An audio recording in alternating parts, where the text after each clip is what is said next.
Bapak Ibu yang dimuliakan Allah Subhanahu wa taala. Jadi kalau ada orang mengatakan, "Saya ini kan sudah tobat, saya ini kan sudah hijrah, saya ini sudah sholat, saya ini sudah puasa, dulu minum khamar, dulu riba, sekarang sudah bebas.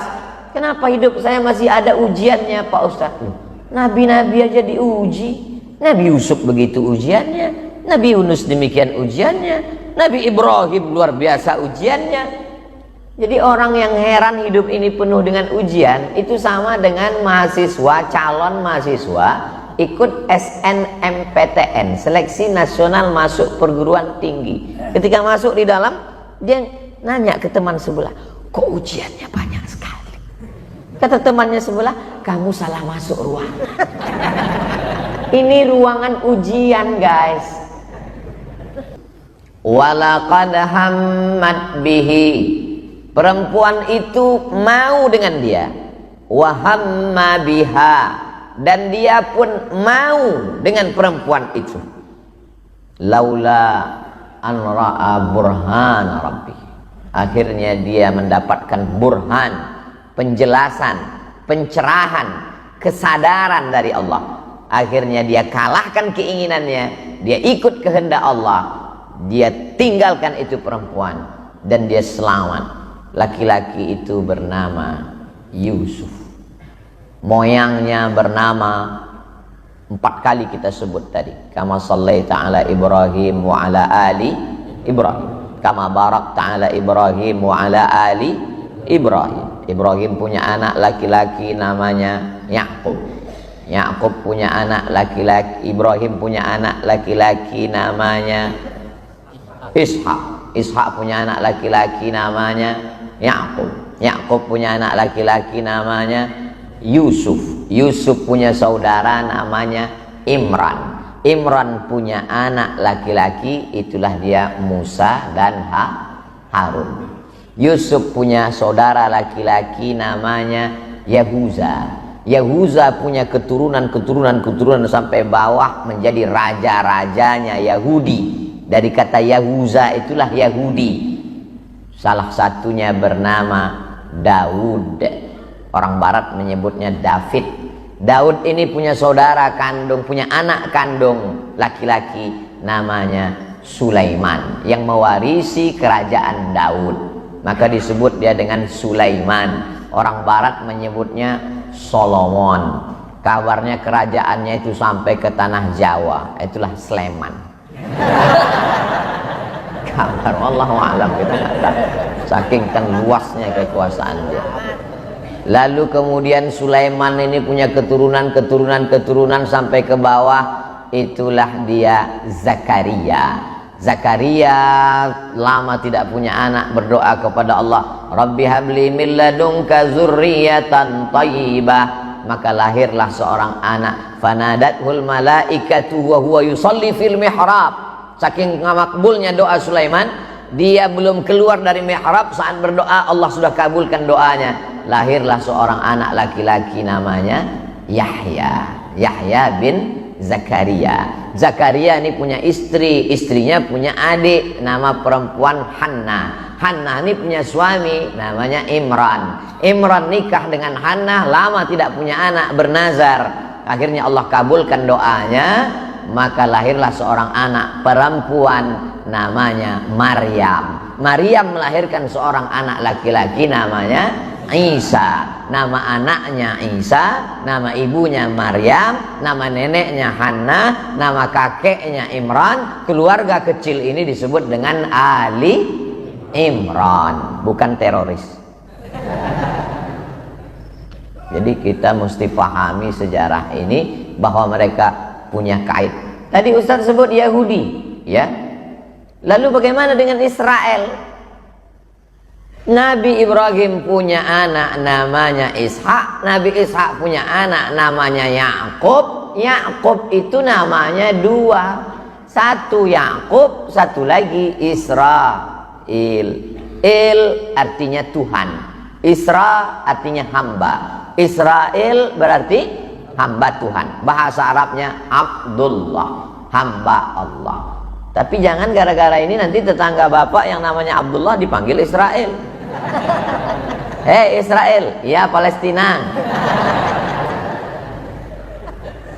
Nabi Yakub itu namanya satu lagi Israel. Makanya anak cucu keturunan Nabi Yakub itu disebut dengan Bani Israel.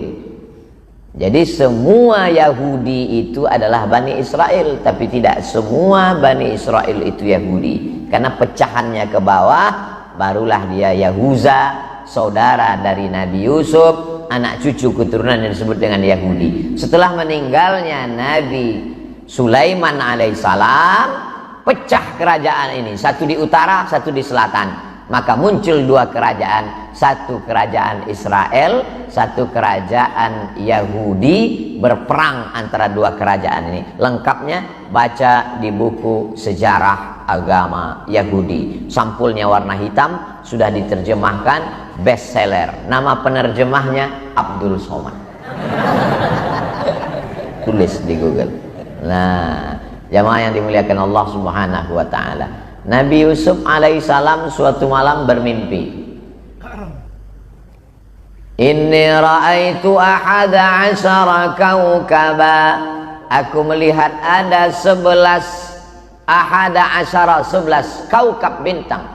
Wasyamsa wal qamar, matahari dan bulan. Ra'aituhum li sajidin. Aku melihat 11 bintang, matahari dan bulan bersujud kepadaku. Apa kata ayahnya Yakub? La taqsus ru'yaka ala ikhwatik. Jangan ceritakan mimpimu kepada saudara-saudaramu. Fayakidu laka kaida. Nanti mereka akan melakukan makar, tipu muslihat terhadapmu. Apa maknanya? Tidak semua saudara kita senang kalau kita dapat nikmat, walaupun nikmatnya hanya sekedar mimpi. Hati-hati adik-adik, anak-anak muda. Aku tadi mimpi apa? Ketemu jodoh. Hok. Jangankan kamu nikah, kamu mimpi aja dia nggak senang. Jangan ceritakan semua nikmat yang ada pada dirimu. Kenapa? Karena tak semua orang senang melihat kau senang. Kebanyakan sifat orang adalah in tamsaskum hasanatun tasuhum. Kalau kamu dapat nikmat, mereka susah hati. Wa in tusibukum sayyi'atun yafrahu biha. Tapi kalau kamu dapat musibah, mereka senangnya luar biasa. Gimana Ustadz Abdul Somad di Masjid At-Taufik? Jamaahnya banyak, sakit jantungnya. Gimana kabar Ustadz Somad? Dia nggak diterima. Alhamdulillah. Ini sifat saudara-saudaranya Yusuf, Bani Israel. Lalu kemudian dendam kesumat itu mereka lanjutkan. Mereka iri karena Yusuf dikasihi, disayangi. Mereka bawa untuk main-main di gurun pasir. Setelah itu mereka masukkan, dibacakan oleh imam kita, fi ghayabatil jub. Ghayabatil jub adalah sumur yang dalam. Bajunya diambil, dibawa kepada bapak mereka. Bidamin kazib, damin darah, kazib bohong, darah bohong. Jadi cerita darah bohong ini sejak zaman dulu sudah ada. Darah bohong-bohongan. Betul dia ya, dia sudah dimakan oleh serigala. Ini darahnya ayah. Maka saudara-saudara Yusuf pun menangis, menangisi darah bohong, air mata buaya. Apa betul buaya itu punya air mata? Buaya ini selalu menjadi korban. Lidah buaya, air mata buaya. Ternyata buaya ini tidak punya pori-pori. Kita kalau kepanasan berkeringat, cairan tubuh kita keluar dari pori-pori, basah baju kita. Buaya nggak punya pori-pori. Satu-satunya saluran mengeluarkan air melalui matanya. Makanya kalau dia kepanasan, dia keluar air mata. Tapi bukan karena dia sedih. Makanya kalau ada orang yang air matanya bukan karena kesedihan, selalu orang mengatakan, alah air mata buaya. Pas ditanya, kenapa, apa hubungan air mata dengan buaya? Boh, aku roh. Padahal maknanya adalah ilmu pengetahuan. Itu buaya yang di air, apalagi yang di darat. Lalu kemudian Nabi Yusuf alaihissalam menangisi kehilangan seorang anak sampai hilang pandangannya. Ternyata kalau terlalu banyak nangis itu kering air mata, bisa mohon maaf mengalami kebutaan. Nabi Yusuf itu buta, tapi hebatnya Yakub, ketika Nabi Yusuf sudah diangkat menjadi Perdana Menteri di Mesir, lalu kemudian dia tahu saudara-saudaranya sedang masa paceklik datang ke Mesir untuk mencari gandum. Dia tahu, akhirnya dia selipkan satu mut ke dalam tas saudaranya itu, dia panggil security, Satpol PP lah, tangkap. Akhirnya ditangkap. Lalu kemudian kamu boleh pergi kecuali saudaramu ini, Bunyamin. Sampai akhirnya Nabi Yusuf alaihissalam mengirimkan bajunya kepada ayahnya. Idhabu biqamisi hadza, wahai saudara-saudara, bawalah bajuku ini, berikan kepada Yakub, ya'ti basira, nanti dia akan datang dalam keadaan matanya bisa melihat. Coba lihat bagaimana Allah Subhanahu wa taala mau menunjukkan kuasanya. Karena baju Yusuf, pandangan mata Yakub bisa hilang. Tapi dengan baju Yusuf juga pandangan Yakub bisa muncul kembali. Begitu Nabi Yakub mencium baju itu, apa kata dia? Inni la ajidu riha Yusuf. Aku mencium bau Yusuf. Ya'ti basira. Penglihatannya pun bisa datang kembali. Ternyata setelah diteliti, manusia ini baunya nggak sama. Sama seperti cap jari, cap jempol, nggak sama. Makanya ada detektor bau. Yang paling tajam penciumannya adalah cacing, bukan anjing.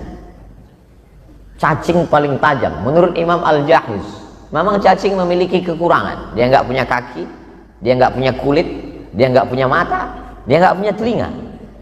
Kalau ada cacing yang bertelinga, bukan cacing, ular naga. Makanya dia hidupnya di dalam tanah.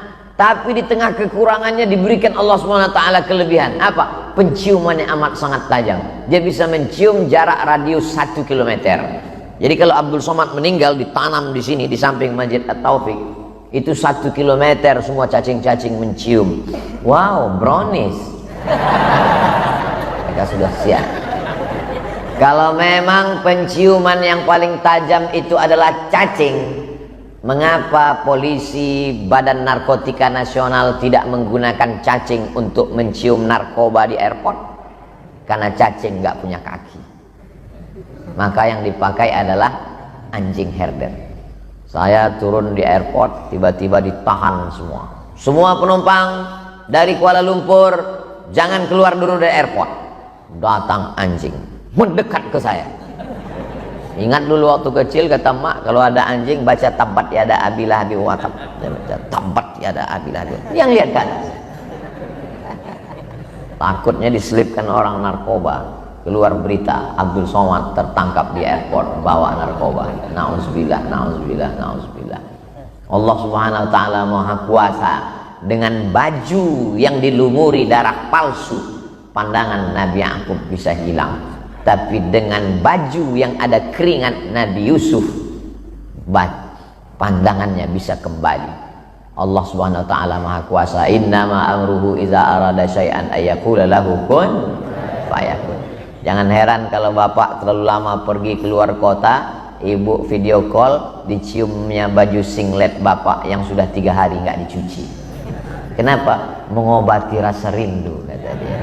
Itu terjadi pada Nabi Yakub alaihissalam, cinta kepada Nabi Yusuf alaihissalam.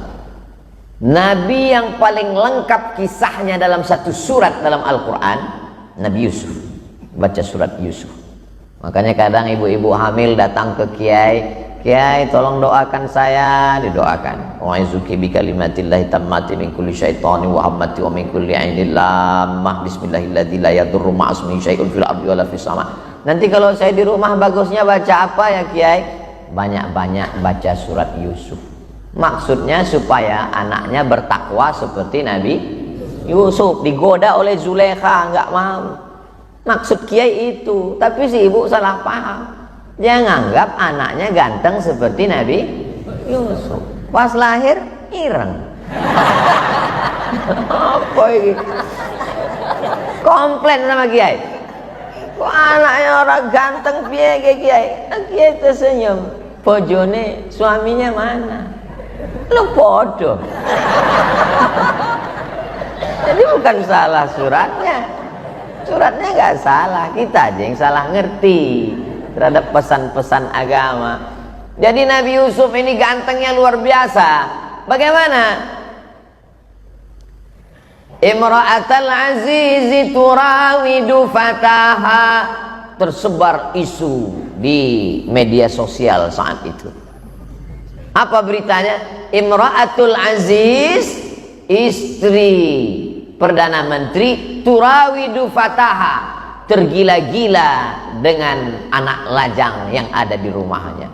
Ada pemuda di rumah itu namanya Yusuf, dan dia Zulaikha tergila-gila. Zulaikha tidak mau kena fitnah. Dia undang perempuan-perempuan yang menyebarkan isu. Dia panggil, kalian ngejek-ngejek saya, datang, dikasih makanan dengan pisau. Lalu setelah itu Nabi Yusuf disuruh keluar. Yusuf keluar. Nabi Yusuf keluar, apa yang terjadi? Qata'na aydiyahunna, bukan qata'a. Kalau qata'a sekali motong. Qata'na aydiyahunna, mereka memotong jari mereka berkali-kali dan gak sadar kalau Nabi Yusuf sedang lewat. Qata'na aydiyahunna, mereka memotong jari mereka berkali-kali, bukan buah itu yang dipotong, jarinya. Apa kata mereka? Ma hadza illa malakum karim. Ini bukan manusia, tapi ini malaikat yang luar biasa. Apa kata Zulaikha? Baru kalian tahu. Kalian baru ngeliat sekali aja potong, apalagi aku, kata dia. Aku serumah dengan dia, Beb. Terkadang kita mudah mengejek orang karena belum ngeliat. Begitu ngeliat seganteng-gantengnya foto model artis sinetron di Indonesia, apa pernah ada ibu-ibu yang sampai ngiris tangannya gara-gara itu? Nggak ada. Nabi Yusuf itu luar biasa. Orang kalau melihat dia hilang rasa sakit. Beda sama orang ganteng sekarang, melihat dia makin sakit. Nabi Yusuf itu kalau orang yang kurang ganteng duduk dengan dia, orang yang kurang ganteng itu kelihatan ganteng. Beda sama orang ganteng sekarang. Kita duduk dekat dia, dia makin ganteng, kita makin hancur. Nabi Yusuf itu mukjizatnya luar biasa. Lalu kemudian Nabi Yusuf mengatakan, apa kata dia? As-sijnu ahabbu ilayya mimma yad'unani ilaih. Aku lebih suka masuk ke dalam penjara daripada tarikan-tarikan dunia ini.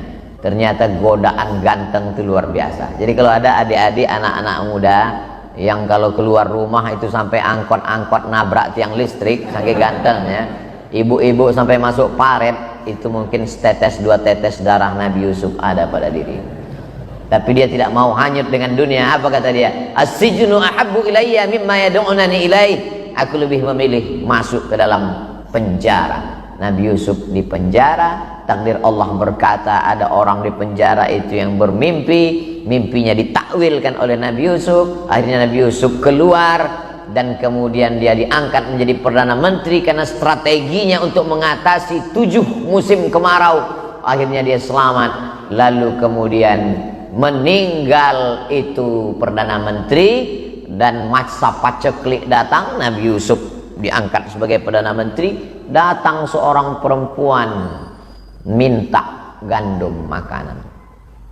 Nabi Yusuf masih ingat wajah perempuan ini. Loh, kamu kan Zulaikha? Iya. Suami kamu sudah meninggal? Betul. Dan masa kemarau 7 tahun dijualnya semua harta bendanya. Nabi Yusuf alaihi salam memuliakan Zulaikha, lalu kemudian dia berikan makanan. Dan Nabi Yusuf minta izin kepada Allah untuk menikahi Zulaikha. Pada akhirnya Nabi Yusuf menikah dengan Zulaikha dan lahir 2 anak laki-laki. Dan mohon maaf, Allah mengembalikan kecantikan Zulaikha dan disebutkan dalam kitab tafsir Abul Fida Ismail Ibnu Katsir, namanya Tafsir Al-Qur'anil Azim. Disebutkan dalam kitab tafsir Al-Baghawi, disebutkan dalam kitab Al-Bidayah wan Nihayah, bahwa ketika Nabi Yusuf malam pertama dengan Zulekha, Zulekha itu masih perawan. Ternyata suaminya itu tidak berhasrat kepada perempuan. Jadi Yusuf dan Zulekha akhirnya menikah. Itulah makanya Pak Kuas selalu mendoakan pada acara pernikahan, Allahumma alif bainahuma kama allafta baina Adama, Allahumma jma' bainahuma kama jama'ta baina Adama wa Hawa. Satukan antara kedua mempelai ini seperti engkau satukan antara Nabi Adam dan Hawa. Wa alif bainahuma kama allafta baina Yusuf wa Zulaikha. Tautkan hati mereka berdua sebagaimana kau tautkan antara Nabi Yusuf dan Zulaikha. Ada yang komplain, jangan doakan karena hubungan mereka tidak baik. Ente pikniknya kurang jauh, Mas. Makanya baca kitab tafsir Al-Baghawi, baca kitab tafsir Abul Fida Ismail Ibnu Katsir, baca kitab Al-Bidayah wan Nihayah. Ternyata Nabi Yusuf itu akhirnya menikah dengan Zulekha dan punya anak 2 orang laki-laki, dan hubungan mereka bukan hubungan perselingkuhan, dan mereka akhirnya hidup bahagia. Mudah-mudahan adik-adik juga cepat ditemukan dengan jodohnya, insya Allah. Yang bilang amin yang anak muda aja. Soalnya ibu mengawasi dari atas. Pak Ustadz, kami amin itu bukan untuk kami, untuk anak-anak kami. Betul. Tapi kalau malaikat mengaminkan untuk kami juga, apa masalahnya kan? Senyum tanda setuju. Bapak Ibu yang dimuliakan Allah Subhanahu wa taala, faksusil qasasa, ceritakan kisah-kisah itu. Maka isi Al-Quran itu banyak kisah. Kisah tentang orang ganteng, Nabi Yusuf. Kisah tentang orang sakit-sakitan, Nabi Ayub. Kisah tentang orang yang terbuang dimakan ikan, Nabi Yunus. Kisah tentang orang yang punya kekuasaan sampai jin pun tunduk kepadanya, Nabi Sulaiman. Kisah tentang orang yang luar biasa kekuasaannya, Nabi Daud. Jadi kita tinggal cari kisah yang sesuai dengan kita aja. Pak Ustadz, saya ini gelisah. Kenapa? Banyak sekali yang nembak saya karena ganteng. Yusuf. Pak Ustadz, saya ini terbuang, tidak dipedulikan orang. Nabi Yunus. Kurang apa lagi di dalam perut ikan. Di dalam 3 kegelapan, gelap malam, gelap lautan, gelap perut ikan. Tidak ada satupun yang bisa menolong. Apa yang diucapkannya dalam perut ikan? La ilaha illa anta subhanaka inni kuntu minaz zalimin. Akhirnya dia dimuntahkan ikan ke tepi laut, di pantai, dalam keadaan sehat walafiat, dan ditumbuhkan Allah tanaman yaktin, labu. Makanya orang yang sakit opname dikasih makanan labu. Saudara kita Ustadz Yunus sedang sakit, kita doakan mudah-mudahan diberikan Allah kesehatan. Bapak Ibu yang dimuliakan Allah Subhanahu wa taala. Jadi kalau ada orang mengatakan, saya ini kan sudah tobat, saya ini kan sudah hijrah, saya ini sudah sholat, saya ini sudah puasa, dulu minum khamar, dulu riba, sekarang sudah bebas. Kenapa hidup saya masih ada ujiannya, Pak Ustadz? Nabi-nabi aja diuji. Nabi Yusuf begitu ujiannya, Nabi Yunus demikian ujiannya, Nabi Ibrahim luar biasa ujiannya. Jadi orang yang heran hidup ini penuh dengan ujian, itu sama dengan mahasiswa, calon mahasiswa ikut SNMPTN, seleksi nasional masuk perguruan tinggi. Ketika masuk di dalam, dia nanya ke teman sebelah, kok ujiannya banyak sekali? Kata temannya sebelah, kamu salah masuk ruangan. Ini ruangan ujian, guys. Ini bukan ruang untuk bersenang-senang. Cuman ujiannya macam-macam. Ada diuji jadi orang kaya, ada diuji jadi pejabat, ada diuji jadi orang ganteng, ada diuji jadi orang susah, diuji jadi orang bangkrut. Matahari terbit, hebat Masjid At-Taufik, matahari terbit bunyi. Setiap bunyi matahari terbit, setiap bunyi matahari terbit, setiap bunyi matahari terbit. Tapi bukan karena dia bunyi lalu matahari terbit. Ada orang sakit, meninggal. Ada orang sakit, meninggal. Ada orang sakit, meninggal. Tapi jangan ambil kesimpulan bahwa setiap sakit meninggal. Berapa banyak orang nggak sakit? Banyak orang salah mengambil kesimpulan. Asal bunyi matahari terbit. Matahari terbit berarti sudah terbit matahari. Tapi kita belum boleh sholat sunat isyraq 2 rakaat karena saat matahari terbit itu adalah waktu 2 tanduk setan yang dipakai untuk menyembah berhala Lata, Uzza, Manat, Hubal, Jibti, Taghut, Naham. Lewatkan kaidah shibrin setinggi tombak. Setelah diukur menurut ilmu astronomi 12 menit. Setinggi tombak, matahari naik. Setelah lewat 12 menit baru boleh sholat sunat isyraq 2 rakaat. Man sholat subha fi jama'atin, siapa yang sholat subuh berjamaah, summa qa'ada yadhkurullah, duduk berzikir mengingat Allah hatta tatlu asyam, sampai terbit matahari, summa yusalli rak'ataini, sholat sunat 2 rakaat, kanat lahu ka ajri hajjatin wa umrah, dapat pahala seperti haji dan umrah. Tama, sempurna, sempurna, sempurna. Hadisnya hadis hasan, tidak ada ikhtilaf di antara ulama, boleh diamalkan, baik. Maka nanti kita setelah 12 menit sholat sunat isyraq 2 rakaat. Ketika bapak ibu sedang sholat sunat isyraq, disitulah saya pulang. Itu suasana yang paling aman untuk pulang. Jamaah yang dimuliakan Allah SWT, mudah-mudahan kita selalu istiqomah untuk sholat subuh berjamaah, sholat sunat. Melawan keinginan ngantuk, lulus. Melawan keinginan nggak mau ke masjid, lulus. Melawan keinginan telinga nggak mau dengar pengajian, lulus. Melawan keinginan mata untuk melawan, lulus. Tapi ada yang kita nggak lulus, melawan keinginan untuk numpuk harta. Kerjanya jama'a malau wa'ad dadah. Jamaah ngumpul, ad-dada ngitung. Ada ternyata jenis manusia seperti dalam Quran. Kerjanya cuma ngumpul, ngitung, ngumpul, ngitung, ngumpul, ngitung, mati. Nggak pernah dipakai untuk sodako, nggak dipakai bangun masjid. Sampai jam 2 malam kerjanya ngumpul, ngitung, ngumpul, ngitung. Tanah ini 5 miliar, ini 5 miliar, ini 10 miliar. Mati. Inilah orang yang disebut jamaah malau wa'adadah. Kalau kebetulan ada jamaah kawan, tetangga, sahabat yang hobinya gini, kalau dekat dengan dia baca jamaah malau wa'adadah. Dia kamu hanya ngumpul, ngitung, ngumpul, ngitung. Padahal uang itu hanya sekedar numpang di rekening aja. Habis itu meninggal dunia, buku tabungannya tinggal, uangnya tinggal. Mohon maaf jangan tersinggung. Orang di Semarang pernah nggak ninggal bawa kartu ATM? Nggak ada gunanya. Kalau mau uang itu pakailah untuk, oh ini pasti penggalangan dana untuk pesantren Ustaz Abdul Somad nih ujung-ujungnya. Enggak. Untuk menyelesaikan masjid Subulus Salam 2. Saya sudah ngelihat dengan mata kepala saya sendiri, datang kemarin ngelihat dindingnya, tiangnya, belum disemen lantainya, investasi. Bapak ibu sekalian datang nanti ke daerah apa namanya? Wono Plumbon Mijen. Saya sudah ngelihat, tapi kalau disuruh ke sana lagi nggak tahu jalan. Datanglah ke sana, lihat.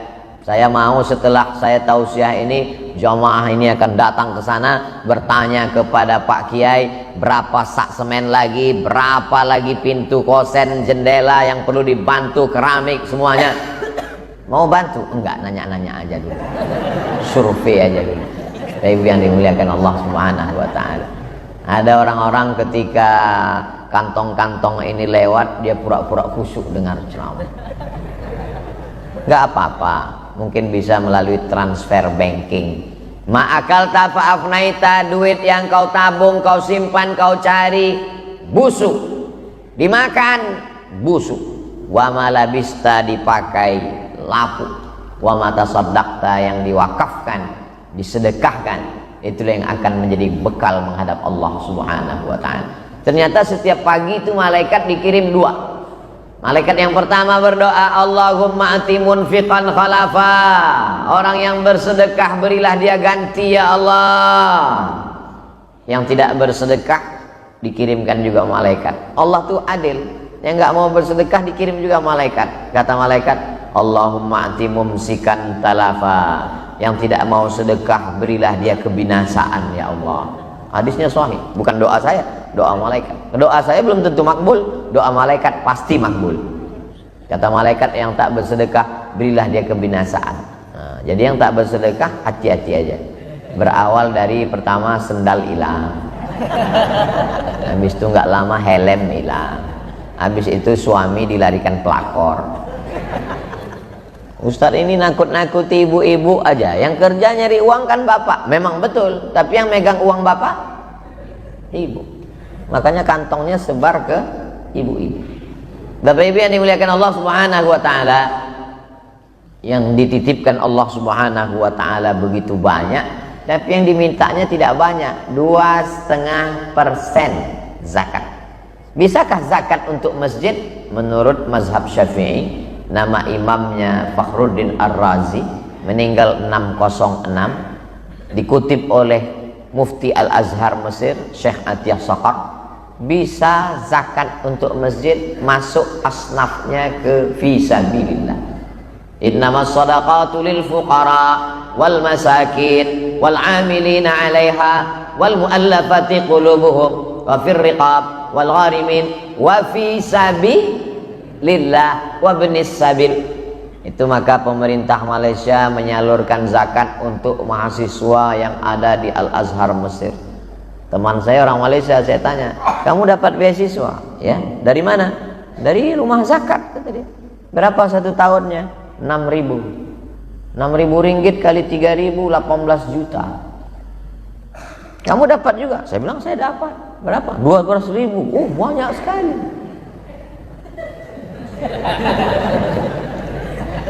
Saya sebelum berangkat ke Mesir membuat proposal tahun 98 ke Badan Amil Zakat Provinsi. Saya mahasiswa Indonesia yang mendapat beasiswa ke Mesir, mohon bantuan ongkos. Silakan datang ke kantor. Ibu saya pergi. Saya tanya, berapa dikasih amil zakat, Mak? 200.000. Ingat saya karena angkanya 200.000. Waktu itu harga dolar melambung 20.000 satu dolar. Tapi karena takdir Allah berangkat juga 98. Pulang dari Mesir 2002, pulang dari Maroko 2008, ceramah tausiah kesana kemari, diundang sama Basnas. Kata Basnas, inilah kader yang kita kirim dulu. Mantap. Saya diangkat sebagai duta Badan Amil Zakat Nasional. Ustadz dendam? Enggak, cuman ingat aja dikit. Datang ketua Basnas, Ustadz Somad, ini piagam mengangkat Ustadz sebagai duta Basnas, dan kami menggaji Ustadz 1 bulan 100 juta. Saya bilang nggak usah gaji saya, kemana-mana saya akan suarakan ke masyarakat supaya bayar zakat ke Badan Amil Zakat Nasional. Yang diberikan Allah kepada saya bisa kuliah S1, S2, S3 nggak bayar sama sekali, itu sudah lebih daripada apa yang diberikan keinginan dulu. Saya nggak pernah cita macam-macam, itu diberikan Allah Subhanahu wa ta'ala begitu saja. Apa yang diberikan Allah lebih baik daripada yang diberikan manusia. Idza sa'alta fas'alillah wa idza sta'anta fasta'in billah. Lalu kalau memang begitu, kenapa Ustadz mesti mengiklankan masjid musyawarah? Mengapa Ustadz meminta jamaah untuk bersedekah? Supaya jamaah selamat hartanya, selamat anaknya, selamat dirinya. Siapa yang mengatakan bahwa dia menolong masjid, berarti dia sudah mengecilkan Allah Subhanahu wa ta'ala. Masjid itu milik Allah. Tidak kita tolong pun masjid akan tetap berdiri. Maka kalau kita menyumbang untuk masjid, bantu fakir miskin, nolong anak du'afa, sesungguhnya kita bukan menolong mereka, tapi kita sedang menolong diri kita sendiri di hadapan Allah Subhanahu wa ta'ala. Pemahaman kita bersedekah mesti begitu. Kalau tidak, kita nanti masjid musyawarah yang kemarin Ustadz Somad penggalangan dana udah selesai ya. Kalau bukan karena saya, Siapa kita? Kita lahir ke atas dunia, telapak kaki kita 2 jari lebarnya, panjang kita sejengkal, bahasa kita cuma nangis. Mau makan nangis, mau minum nangis, mau nangis. Nggak ada bahasa yang lain. Sampai akhirnya kaya raya, punya kekuasaan, hartanya banyak, Allah cuma minta 2,5%. Itu pun dia simpan mati, sampai akhirnya mati dalam keadaan tidak membawa apa-apa. Akhrajakum min butuni ummahatikum, Allah mengeluarkan kamu dari rahim perut ibu kamu, la ta'lamuna syai'an, kamu tidak tahu apa-apa, namamu pun diberikan orang lain. Jangankan nama, jangankan harta, namamu pun diberikan orang lain. Mohon maaf, siapa yang lahir sudah bawa nama sendiri? Ustadz namanya siapa? Abdul Somad. Itu Ustadz bawa sendiri? Enggak, dikasih orang lain. Orang tua zaman dulu kalau punya anak itu dia nanya ke kiai, ini anak saya dikasih siapa? Kiai ngasih nama, anak kamu ini kasih namanya Muhammad Solah. Jadi nama saya dulu dikasih Muhammad Solah. Solah di kampung saya nama ikan. Kata mak saya, masa nama anak saya ikan? Dia nggak ngerti bahasa Arab. Padahal bahasa Arab itu solah pakai hak kecil, itu artinya bagus. Muhammad Solah. Sampai dirobah. Robah kiai, ini robah nama saya jadi Abdus Somad. Qul huwallahu ahad, Allahus Somad. Somad itu Allah, tapi ini bukan Allah. Ini Abdus Somad, hambanya Allah Subhanahu wa taala. Ta'isa abdud dinar, ta'isa abdud dirham. Hamba harta binasa, hamba dinar, hamba emas, hamba dirham, hamba perak. Jangan hambakan dirimu kepada harta, tapi hambakan dirimu kepada Allah. Makanya nama yang paling bagus adalah nama yang menghambakan diri kepada Allah. Abdullah, Abdurrahman, Abdurrahim, Abdus Somad. Jamaah yang dimuliakan Allah Subhanahu wa taala. Masjid At-Taufik bisa cantik, indah, luar biasa. Memandang ke atas, kubahnya, lampunya indah semua, AC-nya lengkap, jamnya. Ini penataan jam nih bagus. Masjid-masjid yang lain tolong tiru bagaimana meletakkan jam, supaya khotib tahu dia, penceramah pun tahu dia kapan dia mesti mengakhiri, tahu. Mau lihat ke samping ada 604, lihat ke depan ada, ke samping bagi jamaah melihat ada. Karena jamaah ini bingung kadang kalau Ustadz ini ceramah, kapan penderitaan ini berakhir. Tapi kalau Ustadz Somad yang ceramah mereka tahu 60 menit, nggak akan lebih 600 ml. Tapi mestinya Masjid At-Taufik ini nggak sampai 60 menit. Kenapa? Botolnya kecil. Jamaah yang dimuliakan Allah Subhanahu wa taala. Manusia itu ingin kepastian. Manusia itu ingin kepastian. Tapi ada satu yang tidak dipastikan Allah supaya kita tidak putus asa. Apa itu? Umur dan rezeki. Umur itu tidak dia berikan kepastian. Bayangkan kalau bapak ibu dikasih kepastian. Umur kamu 63 tahun. Tiba-tiba subuh ini ada yang umurnya 62 tahun, 11 bulan, 29 hari, kurang 3 menit. Apa enggak nangis saja bawaannya? Kita selalu optimis bahwa umur kita panjang. Yang tua jangan putus asa, yang muda jangan terlalu bangga, yang sakit jangan depresi, yang sehat jangan sombong. Berapa banyak orang yang divonis sakit mati sampai hari ini nggak mati-mati, dokter yang memvonis sudah meninggal duluan. Mohon maaf Pak Dokter, Bu Dokter, jangan tersinggung. Saya kalau sakit masih ke dokter, anak saya sakit ke dokter, mau melahirkan istri saya ke rumah sakit, tapi saya tidak menambah rukun iman jadi 7 dokter spesialis. Iman kita kepada Allah SWT, tapi ke rumah sakit, ke dokter, makan obat adalah ikhtiar dan usaha. Sampai akhirnya kita mati menghadap Allah, diantar ke liang lahat. Yatsba'ul mayyita salasun, yang mengiringi mayat ke liang lahat cuma 3. Yang pertama mal, bahasa Arabnya mal, artinya miring, condong. Harta itu bahasa Arabnya mal, orang barat nyebutnya mall. Kenapa mal itu disebut miring? Karena hati kita condong ke harta. Ada masjid, ada mall. Hati kita condongnya kemana?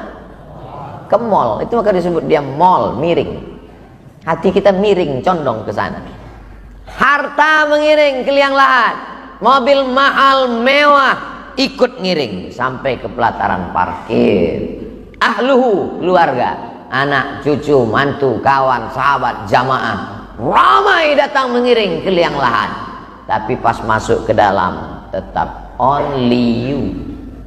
Tetap kau hanya sendiri menghadap Allah. Yarji usnani, yang dua pulang ke rumah. Mereka hanya sekedar cerita. Kasihan ya, almarhum Ustadz Somad meninggal, jamaahnya banyak, followernya 6 juta. Yang di Instagram, yang belum follow, tolong follow, subscribe, like, share, and comment. Ternyata hanya di dunia saja. Setelah itu mati menghadap Allah sendirian. Saya sudah ngelihat pejabat ninggal sendirian, orang kaya ninggal sendirian, suami istri yang katanya sehidup semati sendirian. Sampai akhirnya kita pun menghadap Allah. Ya baqa wahidun, yang tinggal cuma satu. Apa itu? Wa amaluhu. Kalau sempat bangun di tengah malam meneteskan air mata, kalau sempat membaca Al-Quran hari Jumat, surat Al-Kahfi. Yang sudah baca, alhamdulillah. Yang belum baca, insya Allah. Yang sudah bolak-balik dikasih tahu nggak juga mau baca, innalillahi.